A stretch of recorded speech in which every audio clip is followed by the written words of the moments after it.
So we have two classic games from over 20 years ago get a remaster courtesy of Night Dive Studios. Hey everyone, welcome back to the channel.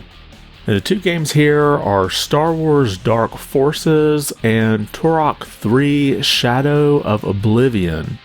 Now both of these games will be fully remastered using their KEX, K-E-X engine. And the games will support 4K at 20 FPS, and that's going to depend on the system. Obviously the Switch won't do that, but you should have that on the PlayStation 5 and the Xbox Series X. The game will also boost upgraded gameplay, high-resolution textures, enhanced lighting and rendering, and support for console gamepads with platform-specific features. And these games will be coming to PlayStation 4 and 5, Xbox One and Xbox Series systems, Nintendo Switch, and the PC via Steam. But let's kind of break down the information for each game. First, let's look at Star Wars Dark Forces. Now, this was originally released in 1995 on the PC and the following year on PlayStation. Now, the release date will be announced later this year, and this is a first-person shooter that's set in the Star Wars Expanded Universe and begins shortly before the original Star Wars film, so Episode 4 A New Hope, and then it flashes forward to a year after the film's events. And this game is considered the first game in the Jedi Knight series. Now taking a look at Turok 3 Shadow of Oblivion, this is obviously the third game in the series here. Now we do have a release date for this. It's going to be on November 14th simultaneously across all the systems. And Night Dive did do a remaster of the first two Turok games, so you can check those out if you haven't played them yet.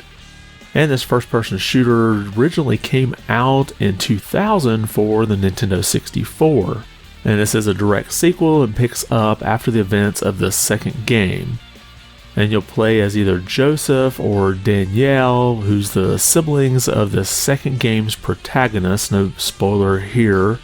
But each character does have their own abilities, so Danielle has a grappling hook and that sort of favors action, whereas Joseph has night vision goggles and that makes him more suited for stealth players.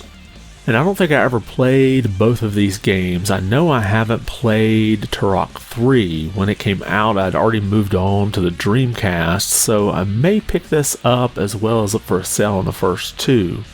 Now I know the first two got a physical release, at least on the Switch, so we'll probably see the third one get released at least by itself, but man, I would love to see a physical release of the whole trilogy.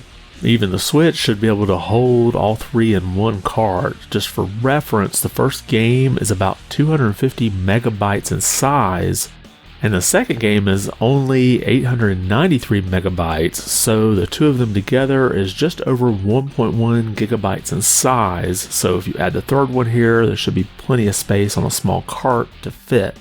Now for Dark Forces, I may have played that. I had some friends that let me borrow some of their Star Wars PC games back in the 90s, like Qatar, but I don't really remember if I played Dark Forces or not. So I may have to pick this one up just because I like those old Star Wars universe settings. But let me know your thoughts below. Have you ever played any of these games before or any in the series? And is this something that you would pick up right away or maybe wait for a sale? Drop a comment below and let me know. And if you liked the video, be sure to give it a thumbs up. And if you haven't subscribed yet, consider doing so. It really does help the channel out quite a bit. I want to thank you for watching and be good.